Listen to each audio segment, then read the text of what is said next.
الحمد لله الحمد لله وكفى وسلام على عباده الذين اصطفى أما بعد فأعوذ بالله من الشيطان الرجيم بسم الله الرحمن الرحيم يا أيها الذين آمنوا كتب عليكم الصيام كما كتب على الذين من قبلكم لعلكم تتقون أما بعد والله أعلم بأسرار كتابه فقال النبي صلى الله عليه وسلم بلغوا عني ولو آية رواہ البخاری۔ عزیز سامعین کرام، ہماری یہ خوش نصیبی ہے کہ اللہ جل شانہ نے رمضان جیسا مہینہ جو رحمتوں کا، جو مغفرتوں کا، جو برکتوں کا، جو عطاؤں کا، جو بخششوں کا مہینہ ہے، اس مہینے کو ہمیں عطا فرمایا، زندگی کی مہلت دی کہ آج ہم یہاں موجود ہیں۔ اب ہم نے کیا کرنا ہے کہ اس کی قدر کرنی ہے۔ جس نے رمضان کی قدر کی وہ اللہ کے نزدیک بھی قدر والا ہو جائے گا، اور جس نے اس کی قدر نہ کی، نیکیوں کی بہار کی قدر نہ کی، نیکیوں کے سیزن کی قدر نہ کی، تو اس نے اپنے دامن میں نیکیاں شامل نہ کی، تو اس نے کیا کیا؟ اس رمضان سے فائدہ نہیں اٹھایا۔ تو عزیز سامعین کرام، آج ہم جس موضوع پہ بات کریں گے وہ یہی ہے کہ رمضان زندگیوں کے موڑنے کا یا زندگی بدلنے کا موسم ہے۔ یہ رمضان ایسا ہے جیسے بہار کا موسم ہو جو درختوں کو سرسبز و شاداب بنا دیتا ہے، یہ موسم بھی اسی طرح کا ہے جو انسان کو اسی حوالے سے کیا ہے؟ نیکیوں والا بنا دیتا ہے۔ عزیز سامعین کرام، ہم نے رمضان کی قدر کرنی ہے۔ کس چیز کی قدر کرنی ہے؟ رمضان کی قدر کرنی ہے۔ آپ رمضان کی قدر کریں، اللہ آپ کو قدر والا بنا دے۔ تو بڑی اللہ کی جو رحمت ہوئی کہ اس نے ہمیں یہ توفیق عطا فرمائی۔ یقین کریں کہ اللہ کی نعمتوں کے بے شمار خزانے ہیں، ان نعمتوں کو کوئی گن نہیں سکتا۔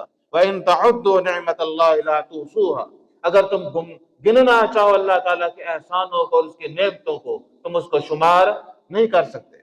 تو ہر چیز نعمت ہے، دولت بھی نعمت ہے، شہرت بھی نعمت ہے، عزت بھی نعمت ہے، صحت بھی نعمت ہے، یہ بھی نعمتیں ہیں، ان کا اپنا مقام ہے، اپنی شان ہے۔ لیکن یہ نعمتیں اللہ تعالیٰ باقی مخلوقات میں بھی، کافروں میں بھی بانٹتا ہے۔ نعمت ہدایت، نعمت توفیق، یہ اللہ کی خاص نعمتیں ہیں کہ انسان کو نیکی کی توفیق مل جائے۔ تو آپ خوش قسمت ہیں کہ مثال اگر آپ خلوص نیت سے رمضان کا احترام کر کے آئے ہوئے ہیں اور اپنے آپ کو بدلنا چاہتے ہیں، تو اللہ تعالیٰ کی یہ بڑی نعمت ہے کہ توفیق ہے کہ انسان جو ہے وہ اللہ کے حضور حاضر ہے، ورنہ دنیا کے عوارضات انسان کو پتہ نہیں کہاں سے کہاں لے جاتے ہیں۔ تو اللہ تبارک و تعالیٰ کا بڑا فضل اور کرم ہے، ہم تو اس کے لائق نہ تھے کہ اس کے ماج احسان ہے کہ یہاں پہ ہم بیٹھے ہیں۔ عزیز سامعین کرام، رمضان ایک کیا ہے؟ زندگی بدلنے کا سیزن ہے۔ اس کا تو ایسا یہ نیکیوں کا سیزن ہے کہ صبح اٹھتے ہی انسان جو ہے وہ اس کا کھانا بھی عبادت ہے۔ صبح اٹھتا ہے اللہ کی حمد سے کہ اللہ نے مجھے موقع دیا، الحمدللہ الذی احیانا بعد ما اماتنا والیہ النشور۔ اللہ کا حمد کرے اور یہ کہے کہ اللہ نے کیا ہے؟ مجھے یہ نعمت دی، ایک اور دن دے دیا نیکیاں کمانے کا، ایک اور مہلت دے دی، تو جس کی صبح الحمدللہ سے شروع ہو، استغفر اللہ کے نغموں سے وہ اپنے دن کا آغاز کرے۔ وبالاسحار ہم یستغفرون، وہ وقت سحر استغفار کرتے ہیں۔ تو بھائی آپ دل میں استغفار کرتے رہیں، صبح اٹھتے ہیں نا، اپنے آپ کو پاک صاف کر کے اٹھتے ہی پہلی سوچ کیا ہو؟ الحمدللہ۔ پہلا لفظ کیا نکلے؟ الحمدللہ الذی احیانا بعد ما اماتنا والیہ النشور۔ اگر یہ دعا نہیں بھی آتی، الحمدللہ تو آتا ہے نا، یہی کہ الحمدللہ، اللہ ہی حمد کے لائق ہے کہ جس نے مجھے کیا ہے؟ نیند سے، اس موت سے پھر زندگی دی اور پھر جو ہے مجھے مہلت عطا فرمائی۔ تو عزیز سامعین کرام، کتنی چھوٹی بات ہے، پہلا ہی سوچ کیا ہو اللہ کی ہو، پھر استغفار، بالاسحار ہم یستغفرون، استغفار کرتا رہے، گن گن کے نہیں، بس فرشتے گن لیں گے، آپ جب موقع ملے بس کرتے رہے۔ عزیز سامعین کرام، استغفار، پھر وہ قرآن الفجر، اور پھر کیا ہے قرآن مجید کا فجر کو پڑھنا، نماز کا فجر میں پڑھنا، قرآن کی تلاوت کا کرنا، تو اتنا موقع ہے، تو یہ نیکیوں کا کیا ہے سیزن، نہیں تو اور کیا ہے۔ سحری عبادت، سحری کا اہتمام عبادت، سحری پکانا بھی عبادت، کھانا عبادت ہے، پکانا عبادت نہیں ہے، سحری پہ خرچ کرنا بھی عبادت۔ تو جب آدمی سارا دن، پھر روزہ ایک طویل عبادت، وقت سحر سے وقت مغرب تک اگر روزے کو اس کے تقاضوں کے مطابق، روزے کا جو شان ہے اس شان کے مطابق اپنا وقت گزارے، تو پھر کیا ہے اپنے آپ کو نافرمانیوں سے، گناہوں سے دور رکھے، اپنے آپ کو مثبت نیکی کی طرف رکھے، تو روزہ چھوٹی عبادت نہیں، روزہ طویل عبادت ہے۔ میں موسم کے اعتبار سے 18 گھنٹے کا بھی روزہ ہو جاتا ہے، 21 گھنٹے کا بھی کسی جگہ روزہ ہوتا ہے۔ کہنے کا مقصود یہ ہے کہ انسان روزے کا حیا کرے۔ جب وہ روزے کا حیا کرے گا، اس کی زبان کو بھی روزہ ہو، اس کی نگاہ کو بھی روزہ ہو، اس کے کانوں کو بھی روزہ ہو، اس کے ہاتھوں کو بھی روزہ ہو، اس کے یہ جو چل رہا ہے دماغ میں، دل میں جو سوچے ہیں، یہ بھی پاک صاف کر لے، تو پھر روزے کی قبولیت سمجھے ہو گئی۔ تو بھائی یہ کوئی چھوٹی نعمت نہیں ہے رمضان، مگر رمضان ہے آج جس طرح ہم بیٹھے ہیں کہ سید الایام ہے جمعہ، اور جمعہ میں بھی سب سے وقت جو ہے برکتوں والا وہ یہی جمعہ کا وقت، نماز کا وقت۔ تو آج ہم بیٹھے ہیں نا بھائی، رمضان بھی ہے، یہ بھی اعلیٰ وقت، اس وقت سید الایام کا وقت، جمعہ کا وقت۔ پھر اگر انسان ہو اور اس کے ساتھ ایمان ہو، سامنے قرآن ہو، تو اوپر سے اس رحمان کی بارشیں ہوں، اس سے بڑی کیا وہ جو ہے اس کو سعادت چاہیے۔ تو بھائی یہ کسی من و سلوہ سے کم نہیں ہے، یہ کسی عظمت سے بڑی بات نہیں ہے، یہ بڑا اعزاز ہے اللہ تعالیٰ نے جو ہمیں یہ اعزاز بخشا ہے۔ تو بھائی رمضان کس لیے ہے؟ زندگیاں بدلنے کے لیے ہے، یہ سیزن ہے۔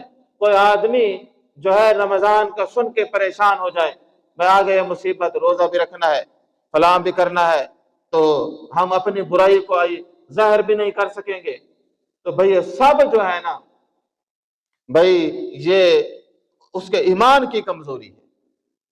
یہ کس کی کمزوری ہے؟ اس کے ایمان کی کمزوری ہے، ورنہ احترام صوم واجب ہے۔ بعض اوقات دائمی مریض ہوتا ہے انسان، یا کوئی مسافر ہوتا ہے، وہ بھی احترام کرتا ہے، کسی کے سامنے نہ کھائے، کسی کے سامنے نہ کھائے۔ اسی طرح احترام ہوتا ہے، بڑا مجھے تھوڑا سا واقعہ یاد ہے، پورا تو ذہن میں میرے خیال میں نہیں ہے، تو وہ جناب ابو ہریرہ رحمۃ اللہ علیہ کے زمانے کا واقعہ ہے کہ وہ ایک آدمی تھا، مجوسی تھا، کہ اس نے اپنے بچے کو ڈانٹا کہ تم رمضان میں جو ہے یہ شریعام چیزیں کھا رہے ہو، احترام کرو۔ اور ہے وہ مجوسی، ہیں بھی وہ غیر مسلم، لیکن وہ بھی اپنی اولاد کو کیا ہے سمجھا رہا ہے کہ رمضان میں کسی کے سامنے یہ احترام ہے۔ تو کوئی مسلمان احترام نہ کرے تو پھر تو یہ تو گستاخ ہے۔ یہ کون ہے؟ اس نے اللہ تعالیٰ کی اتنی بڑی نیکی کو دھتکارا ہے، اور پھر اپنی تکبر سے اس کو کیا ہے پامال کیا ہے۔ تو بھئی رمضان کا احترام لازم ہے، ہم خود کو رمضان کے قابل بنیں۔ اگر ہم رمضان کے قابل بن گئے، اس سے فائدہ اٹھا لیں گے، یہ تو سیزن ہے۔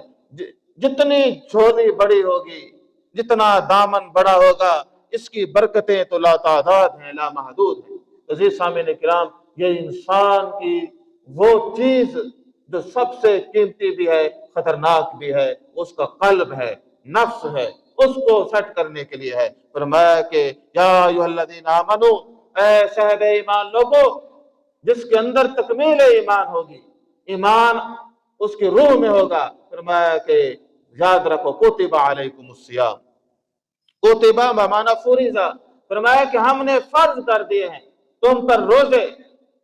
تو انعام ہے، مومن کے لیے انعام ہے اور دوسروں کے لیے مصیبت ہے۔ کتب علیکم الصیام، اور صرف اس امت پر نہیں، کما کتب علی الذین من قبلکم، فرمایا اس سے پہلے بھی ہم نے بہت سی امتوں میں کہ روزے کو فرض کیا ہے۔ کس لیے؟ یہ نسخہ اتنا شاندار ہے، یہ علاج اتنا جو ہے بہترین ہے انسان کی درستگی کا، فرمایا کہ ہم نے تمہارے لیے بھی تجویز کیا ہے، اس لیے لعلکم تتقون، تاکہ تم تقوی حاصل کرو، تاکہ تم پرہیزگاری اختیار کرو، تاکہ تمہارے اندر یہ طاقت آ جائے کہ تم گناہوں سے بچ سکو، تمہارے اندر یہ طاقت آ جائے کہ تم نیکیوں کو اپنے دامن سے لگا سکو۔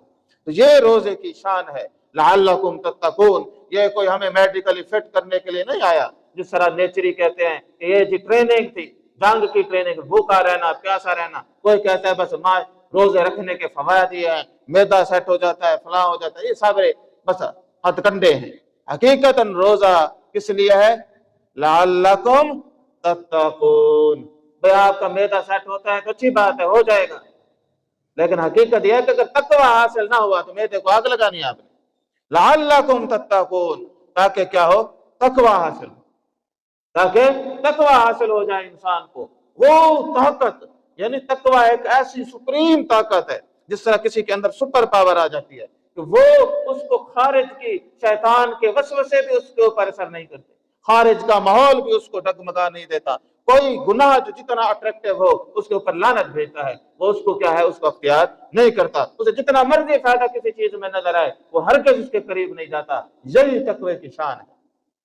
تقوی والا پرہیزگار، خوف خدا رکھنے والا، اطاعت کرنے والا، نیکیوں کو ادا کرنے والا، گناہوں سے بچنے والا، یہی پرہیزگار آدمی ہے جو صاحب تقوی ہے۔ عزیز سامعین کرام، ہمارے اہداف رمضان میں لذیذ کھانے نہیں، بلکہ کیا ہے؟ ہمارے اہداف یہ ہوں کہ میں نے گناہوں کو کیسے ختم کرنا ہے۔ یہ گناہوں کو مٹانے والا مہینہ ہے۔ توبہ و استغفار کے ذریعے سے، بڑی بڑی عبادات کے ذریعے سے ہم نے کیا؟ اپنے گناہوں کو مٹانا ہے۔ بعض گناہوں کو ہم جانتے ہیں، بعض کو ہم جانتے بھی نہیں ہوتے، مانتے بھی نہیں ہیں، تو یہ گناہ جو ہے اللہ کو تو پتہ ہے، اس لیے فرمایا وَتُوبُوا إِلَى اللَّهِ جَمِيعًا أَيُّهَا الْمُؤْمِنُونَ۔ سارے مومنوں کو کہا۔ یہ قرآن کوئی آیت تھوڑا اترا ہے، صحابہ موجود تھے، صحابہ فرمایا کہ وَتُوبُوا إِلَى اللَّهِ جَمِيعًا أَيُّهَا الْمُؤْمِنِينَ۔ ابو بکر صدیق بھی توبہ کرے، پیغمبر مصطفیٰ صلی اللہ علیہ وسلم بھی توبہ کرے، سارے توبہ کرے، وَتُوبُوا إِلَى اللَّهِ جَمِيعًا أَيُّهَا الْمُؤْمِنُونَ لَعَلَّكُمْ تُفْلِحُونَ، تاکہ تم فلاح پا جاؤ۔ تو بھئی توبہ کے راستے سے، استغفار کے راستے سے، وَبِالْأَسْحَارِ هُمْ يَسْتَغْفِرُونَ، جس طرح روٹی کھاتے ہیں نا سحری کے وقت، استغفار بھی سحری کے وقت کریں۔ اور فرمایا وَمَا كَانَ مُعَذِّبَهُمْ، کہ اللہ جل شان کیا پڑے کسی کو عذاب دے، ہم یستغفرون، کہ وہ استغفار کریں۔ تو قصہ مختصر، بھائی یہ نیکیوں کا سیزن ہے، یہ کیا ہے؟ نیکیوں کا سیزن ہے، اس کو آپ نیکیوں میں رکھیں۔ اب ایک آدمی اٹھا، الحمدللہ پڑھی، اللہ پہلی سوچ بھی اللہ کا شکر ہوا، استغفار پڑھا، سحری کی تیاری میں لگا، سحری کھائی عبادت، نماز کی طرف آیا عبادت، قرآن پڑھا عبادت، پھر اپنے کام کو رخصت ہوا، شریعت کے تقاضوں کے مطابق اس کام کو ادا کیا عبادت، روزہ اپنے پوری جوبن کے ساتھ، پوری حفاظت کے ساتھ اس نے رکھا۔ وہ صرف معدے کا روزہ نہیں تھا، وہ اس نے پورے جسم کو روزہ رکھایا، اس نے اپنی آنکھوں کو روزہ رکھایا، اس نے اپنے کانوں کو روزہ رکھایا، اس نے اپنی زبان کو روزہ رکھایا، اس نے اپنے ہاتھوں کو روزہ رکھایا۔ اس کا روزہ اس کے پورے جسم پر حاوی تھا۔ اس نے شریعت کا، اس نے حلال کا، اس نے ایمانداری کا جو ہے ان تمام تقاضوں کو پورا کیا۔ روزے کو کیا ہے؟ مغرب تک خیر و عافیت سے، پوری حفاظت سے چھوڑ کے آیا، یہی اس کی سعادت ہے۔ پھر سحری کے بعد روزہ رکھا، روزے کے بعد افطاری کی، افطاری بھی عبادت، افطاری کے بعد مسجد کی طرف دوڑا، وہ عبادت، نماز پڑھنا عبادت ہے۔ پھر وقت کیا بچتا ہے؟ پھر کھانا کھایا، عشاء ہو گئی، پھر عبادت، قیام اللیل کیا، پھر عبادت، اور بھائی سارا دن ساری رات عبادت۔ سونا تو کیا ہے؟ سونا تو انسانی ضرورت ہے۔ سونا کیا ہے؟ انسانی ضرورت ہے، وہ جسم کا بھی حق ہے، تو وہ اس کو حق دیتا ہے۔ نہ سوئے گا تو بیمار ہو جائے گا، اس کی صلاحیتیں کمزور ہونا شروع ہو جائیں گی اور وہ نقصان اٹھائے گا۔ تو فطری ضرورت کے آگے تو کوئی جو ہے ہاتھ پاؤں نہیں مار سکتا۔ تو فرمایا جیسے وہ اللہ کی تسبیح کرتے ہوئے سو گیا، تو بھائی ایسا آدمی جس نے نیکیوں کے انبار لگا دیے، تو نیکیاں کا جہاں ثواب ملتا ہے وہاں نیکیاں گناہوں کا مداوع بھی ہوتی ہے۔ خود اللہ جل شانہ نے فرمایا ان الحسنات یذھبن السیئات، نیکیوں میں یہ طاقت ہے کہ وہ برائیوں کو مٹا دیتی۔